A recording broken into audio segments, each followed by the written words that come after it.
أشهد أن لا إله إلا الله وحده لا شريك له وأشهد أن محمدا عبده ورسوله أما بعد فأعوذ بالله من الشيطان الرجيم بسم الله الرحمن الرحيم. Dear viewers, Assalamu alaikum wa rahmatullahi ta'ala wa barakatuh. May the peace and blessings of Allah be upon all of you. And by the grace of Allah Almighty, we are coming back to our MTA Kids Time, which is being brought to you by MTA International Gambia Studios.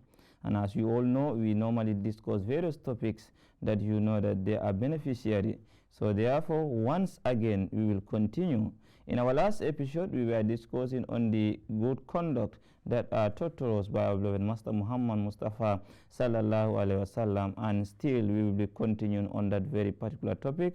But then, as I say, our focal point is based on the narration or the hadith of the Holy Prophet Muhammad Mustafa sallallahu alaihi wasallam. But of course, sometimes we relate it to the Holy Quran, because the Holy Quran has made it very clearly that whatever the Holy Prophet Muhammad sallallahu alaihi wasallam said, it is a revelation from Allah Almighty. It is a guidance from Allah Almighty. So therefore, we will be talking about hadith wise, but then sometime we'll bring in the verses of the Holy Quran.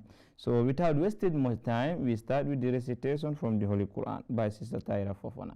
So please recite a portion of the Holy Quran for us. Assalamu alaikum wa rahmatullah. Alaikum salam wa rahmatullahi wa barakatuh. أعوذ بالله من الشيطان الرجيم بسم الله الرحمن الرحيم نون والقلم وما يسطرون ما أنت بنعمة ربك بمجنون وإن لك لأجرا غير ممنون وَإِنَّكَ لَعَلَى خُلُقٍ عَظِيمٍ. Translation. In the name of Allah, the gracious, the merciful. By the instant and by the pen, and by that which they write, thou art not, by the grace of thy Lord, a madman. And for thee, most surely, there is an unending reward, and thou dost surely possess high moral excellences. Jazakumullah, thank you very much. This is a very wonderful recitation from Sister Taira. And then, as we had a verse of the Holy Quran at the end of her recitation, that thou solely possessed the highest moral excellences, which is referring to our beloved Master Muhammad Mustafa sallallahu alaihi wasallam. Thank you very much. So we now try to go deeper into the explanation of this, and then please let us listen carefully and attentively so that we can derive benefits from these statements of our beloved Master Muhammad sallallahu. Not only statement, but then these were his way of life, and this is why it is important for us also to try and understand them, and then also try to adopt them, since we are the followers of Muhammad sallallahu alaihi wasallam today. And then first of all, I will talk about that very long hadith that the Holy Prophet sallallahu alaihi wasallam is narrated or is reported to have said. It's narrated by Abu Huraira, قال رسول الله صلى الله عليه وسلم إن الله عز وجل يقول يوم القيامة يا ابن آدم مرضت فلم تعدني قال يا ربي كيف أعودك وأنت رب العالمين قال أما علمت أن عبدي فلانا مرض فلم تعده أما علمت أنك لو عدته لوجدتني عنده يا ابن آدم استطعمتك فلم تطعمني قال يا ربي وكيف أطعمك وأنت رب العالمين قال أما علمت أنه استطعمك عبدي فلان فلم تطعمه أما علمت أنك لو أطعمته لوجدت ذلك عندي يا ابن آدم استسقيتك فلم تسقني قال يا ربي كيف أسقيك وأنت رب العالمين قال استسقاك عبدي فلان فلم تسقه أما إنك لو سقيته وجدت ذلك عندي. Narrated by Muslim, Kitabul Birri Wasila, Babu Fadli Iyadatil Marid. So Abu Huraira, may God be pleased with him, narrated this very long hadith. He said, on the day of judgment, he said, the Holy Prophet Muhammad Sallam said, on the day of judgment, Allah the Almighty will say, O son of Adam, I was ill. Why did you not inquire after me when I was ill? Allah will ask, son of Adam. He said, he will respond, how could I inquire after your health while you are the Lord of the universe? Allah will reply, were you not aware that a servant of mine fell ill and you failed to inquire after him? Had you done so, you would have found me by his side. Oh, son of Adam, I beg you for food, and you did not feed me. He will respond, oh my Lord, how could I have fed you while you are the Lord of the universe? Allah will say, did you not realize that when a servant of mine asks you for food and you refuse to oblige him, if you had fed him, I would have appreciated it as if you had done it to me. O son of Adam, I asked thee to quench my thirst, and you refuse to do so. He will say, how could I quench your thirst while you are the Lord of the universe? Allah will say, when a servant of mine asks you to quench his thirst and you did not respond, had you done so, I would have appreciated as if you had done it to me. Muslim. So you can see, Allah the Almighty has mentioned three things here. O son of Adam, Allah, I was thirsty, and I wanted you to quench my thirst, but you refused. Then the son of Adam will respond, how is that possible when you are the Lord of the universe? I'm never aware of that. Then Allah will direct his attention that there was a servant or there was a person who needed water, who needed your help, but you refused to help him.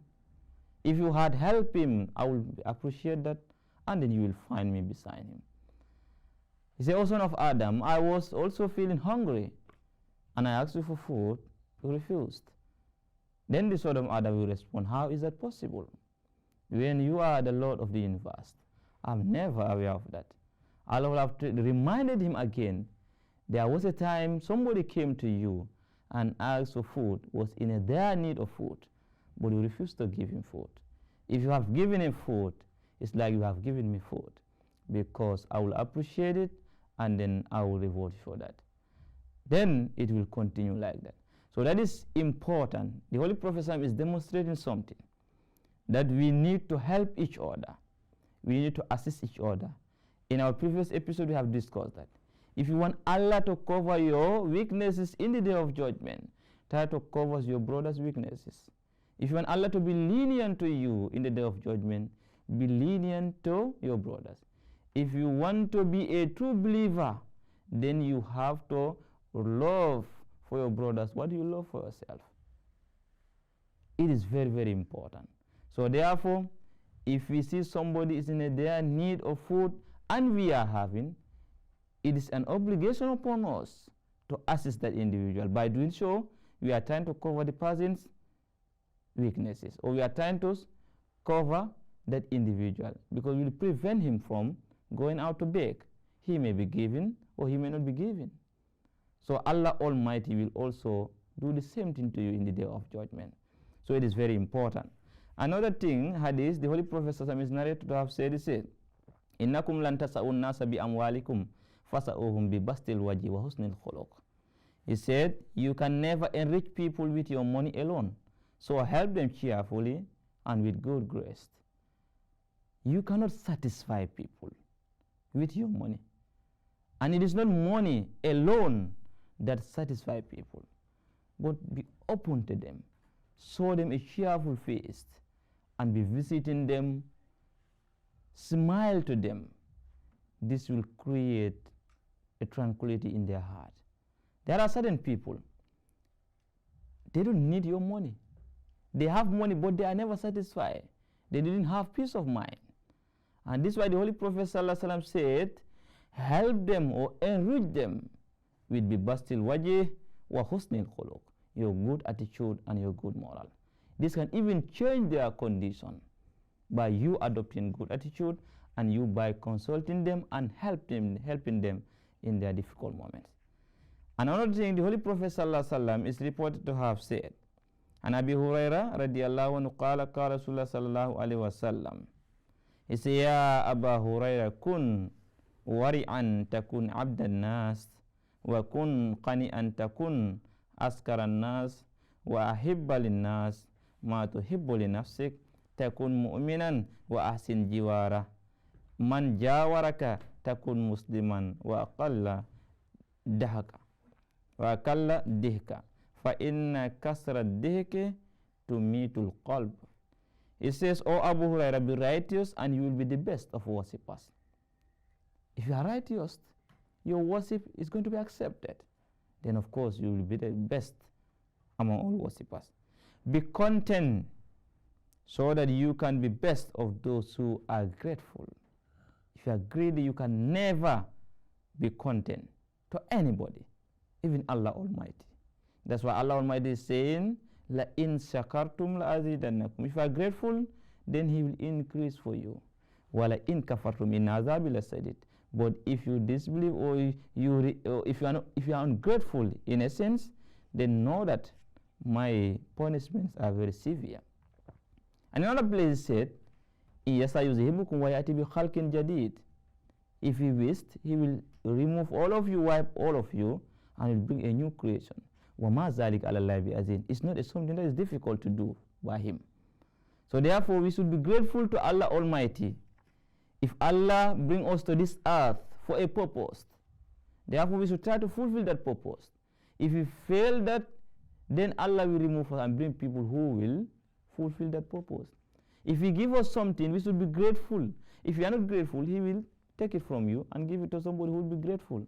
Therefore, if you want to be grateful to Allah Almighty, you must be content in what He has given you. And choose for others what you like for yourself. Then you will become a true believer. La yu'minu ahadukum hatta yuhibba li akhihi ma yuhibba li nafsihi. You shall never be a true believer unless and until you love for your brother what you love for yourself. I cannot be here with you and I am having peace of mind. You people are in trouble, going with difficulties, and I don't care. That is not the way of believers. It has never been the way the Holy Prophet lived with his companions. It has never been the way the Holy Prophet lived with the people in the same society. He is always concerned and particular of their well-being. And we have seen a repeated narration regarding this. And he said, treat your neighbors in the best of manners, then you will be the worthy of being a Muslim. If you want to be worthy of being a Muslim, then you have to treat your neighbors. And about neighborhood, inshallah, we'll talk about that. It's also a very important topic. And the Holy Prophet said, do not laugh excessively, because excessive laughter causes the heart to die. This is what the Holy Prophet Muhammad said. Do not be laughing excessively, because it causes the heart to die. So therefore, I think this is enough for us to learn for today. So without wasting more time, I know it is almost time. So I would like to make a recap on what we have done to see your level of understanding regarding this. So if somebody, according to the hadith, therefore according to the advice, if you want to be grateful to Allah, what should you do? If you know, you can raise your hand. If you want to be grateful to Allah, what should you do? Yes, Tyra? According to the hadith, you should be content and should not be greedy. You should be content and you should not be greedy. You hear? If you want to be grateful to Allah, be content and you should not be greedy. Thank you very much. And if you want to be a true worshipper of Allah, what should you do? If you want to be a true worshipper, if you know, you raise your hand. Yes, Nuruddin? Can you give him the mic? Take the mic. Yes. You should choose for your brother as what you choose for yourself. Yes, that is very good. You should choose for brothers what you choose for yourself. But then, according to the hadith, is saying that you should adopt righteousness. Because if you are righteous, your every conduct of every way of worship is going to be accepted by Allah Almighty. You understand? So what you are saying is, if you want to be a true believer, according to the hadith, then you should choose for your brothers or love for your brothers what you love for yourself. So the word brothers are used, but then we all know that it's both men and women. This is what is is talking about. So this is what time allowed us, and I hope we have learned a lot. So in essence, the Holy Prophet ﷺ said, if you want to be a true believer, then you have to love for your brothers what you love for yourself. If you want to be grateful to Allah, you have to be content. And then if you want to be somebody whom you know that Allah Almighty will grant his worship, acceptance of his worship, then you have to adopt righteousness. So therefore, let us ponder over this and let's try to adopt this and then inculcate this in our way of life. Thank you very much for your time. Viewers, this is what time allowed us. We have come to the end of another episode, as we all know. For those people who are not with us in our previous episode, I will just want to remind you so that you can go back and watch the previous episode in which we started this very topic, which is about good conduct in light of the hadith of the Holy Prophet Muhammad Mustafa sallallahu alaihi wasallam. So therefore, this is what time allowed us. I am your host, Said Sambaso, here in MTA International Gambia Studio. Until we come on your way. Assalamu alaikum wa rahmatullahi ta'ala wa barakatuh.